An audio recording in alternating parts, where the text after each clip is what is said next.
ഇന്നത്തേത് കുറച്ചധികം നീണ്ടൊരു യാത്രയാണ്. ഞങ്ങൾ ഇവിടുന്ന് നേരത്തെ ഇറങ്ങണമെന്നൊക്കെ വിചാരിച്ചതാണ്. പക്ഷേ ഇറങ്ങിയപ്പോഴേക്കും ഏകദേശം 8 മണിയായി. പോകുന്നതിനിടയിൽ നല്ല വിശപ്പ് തുടങ്ങിയിരുന്നു. അപ്പോഴേക്കും അത്താണി എത്തിയൊരു ഹോട്ടലിൽ കയറി പ്രഭാത ഭക്ഷണവും കഴിച്ചു. വീണ്ടും യാത്ര ആരംഭിച്ചു. ഇടയ്ക്ക് ചെറിയ ബ്രേക്ക് എടുക്കാമെന്ന് കരുതിയപ്പോഴാണ് ഒരു കരിക്ക് കട കണ്ടത്. അവിടെ നിന്നും കരിക്കൊക്കെ കുടിച്ച് വീണ്ടും യാത്ര തുടർന്നു. ഇന്ന് റോഡിൽ വലിയ തിരക്കൊന്നും ഉണ്ടായിരുന്നില്ല. വഴിയരികിലെ കാഴ്ചകളൊക്കെ കണ്ട് പതിയെ ഞങ്ങൾ മുമ്പോട്ട് നീങ്ങി. ഏകദേശം 2:45 കഴിഞ്ഞതോടുകൂടി പന്തീരങ്കാവ് ടോൾ പ്ലാസയിലെത്തി. ഈ ടോൾ പ്ലാസ അടുത്തിടെയാണ് പ്രവർത്തനം ആരംഭിച്ചത്. കോഴിക്കോട് NH-ലെ പണികളെല്ലാം ഏകദേശം പൂർത്തിയായിരുന്നു. ഇനി അടുത്ത ലക്ഷ്യം ഉച്ചഭക്ഷണം കഴിക്കണമെന്നുള്ളതാണ്. ഇവിടുന്ന് ഇറങ്ങിയപ്പോൾ തന്നെ ഞാൻ എൻ്റെ മനസ്സിൽ തീരുമാനിച്ചിരുന്നതാ കോഴിക്കോട് എത്തിയാൽ പാരഗണിൽ നിന്നും ബിരിയാണി കഴിക്കണമെന്നുള്ളത്. 3:15 പാരഗണിലെത്തി. അത്യാവശ്യം നല്ല തിരക്കുണ്ടായിരുന്നു. കുറച്ച് വെയിറ്റ് ചെയ്താണേലും ഞാൻ ആഗ്രഹിച്ച എൻ്റെ ബിരിയാണി കഴിക്കാൻ സാധിച്ചു.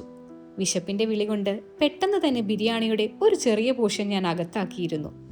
ഏറെ സന്തോഷത്തോടുകൂടി അതൊക്കെ കഴിച്ച് നേരെ പിന്നെ മംഗലാപുരത്തേക്കാണ് പോയത്. അവിടെ ഞങ്ങൾ ഒരു ഹോട്ടൽ ബുക്ക് ചെയ്തിരുന്നു. ഒരു കോമ്പാക്ട് റൂം ആയിരുന്നു കിട്ടിയത്. അത്യാവശ്യം നീറ്റ് ആൻഡ് ക്ലീൻ ആയിരുന്നു. സ്റ്റേ ചെയ്തിരുന്ന ഹോട്ടൽ മംഗലാപുരം എയർപോർട്ടിനടുത്താണ്. പിറ്റേ ദിവസം രാവിലെ തന്നെ റൂം ചെക്ക് ചെയ്ത് നേരെ പോയത് ഉടുപ്പിയിലോട്ടാണ്. ഇപ്പോൾ ഞങ്ങൾ ഈ യാത്ര ചെയ്യുന്നത് KIOCLന്റെ മുമ്പിലൂടെയാണ്. കുറച്ചുകൂടി മുമ്പോട്ട് പോകുമ്പോൾ പനമ്പൂർ ന്യൂ മാംഗ്ലൂർ പോർട്ട് ട്രസ്റ്റിന്റെ പ്രധാന കവാടവും കാണാൻ സാധിച്ചു. ഇതാണ് കർണാടകയിലെ ഒരേ ഒരു മേജർ പോർട്ട്.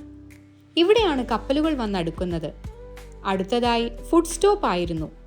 അവിടെ നിന്നും മസാല ദോശയും പൂരിയും കഴിച്ചു. പിന്നെ അവിടുന്ന് യാത്ര തുടരുന്നതിനിടയിൽ ഹൈവേയോട് ചേർന്നൊരു ബീച്ച് കണ്ടു. ഇതാണ് മരവന്തേ ബീച്ച്. റോഡിനോട് തൊട്ടരികിലാണ് കടൽ. ഉടുപ്പിയിൽ നിന്നും 50 കിലോമീറ്റർ അകലെ കുന്താപുരയ്ക്കടുത്താണ്. ഇതിന്റെ ഒരു വശത്ത് അറബിക്കടലും മറുവശത്ത് സൗവർണിക നദിയുമാണ്. കർണാടകയിലെ തന്നെ ഏറ്റവും നല്ല സൺസെറ്റ് കിട്ടുന്ന സ്ഥലം.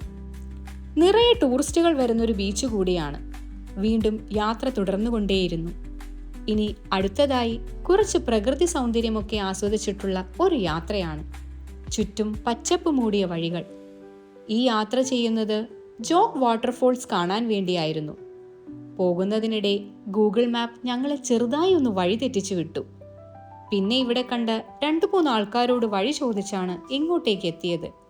ഇവിടെ എത്തിയപ്പോഴാണ് റിനോവേഷൻ നടക്കുന്നതായി കണ്ടത്. കർണാടകയിലെ തന്നെ ശിവമോഗ ജില്ലയിലാണിത്. ഇന്ത്യയിലെ ഏറ്റവും ഉയരമുള്ള വാട്ടർഫോളുകളിലൊന്ന്. ഇതിൽ 4 വെള്ളച്ചാട്ടങ്ങളുണ്ട്. അതിന് 4 പേരുകളുമുണ്ട്: രാജ, റാണി, റോറർ, റോക്കറ്റ്. മൺസൂൺ കാലമാകുമ്പോൾ ഈ 4 കൂടെ ചേർന്ന് ഒറ്റ വെള്ളച്ചാട്ടമാകും. ഇവിടെ നിന്നും താഴേക്ക് 1400 പടികളാണുള്ളത്.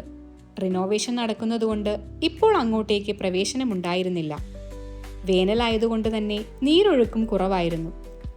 കുറച്ചു സമയം അവിടെ ചിലവഴിച്ചതിനു ശേഷം പതിയെ അവിടെ നിന്നും ഇറങ്ങി. വീണ്ടും യാത്ര തുടർന്നു.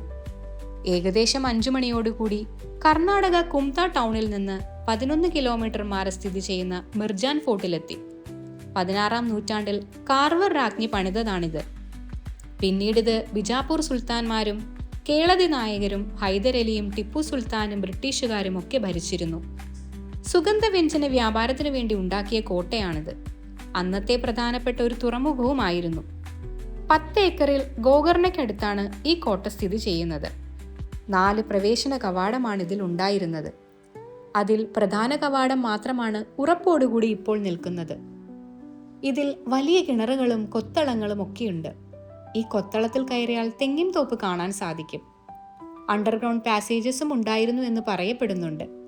ചെങ്കല്ല് കൊണ്ടാണ് ഈ കോട്ട നിർമ്മിച്ചിരിക്കുന്നത്. ഇപ്പോൾ ഇത് ആർക്കിയോളജിക്കൽ സർവേ ഓഫ് ഇന്ത്യയുടെ കീഴിലാണ്.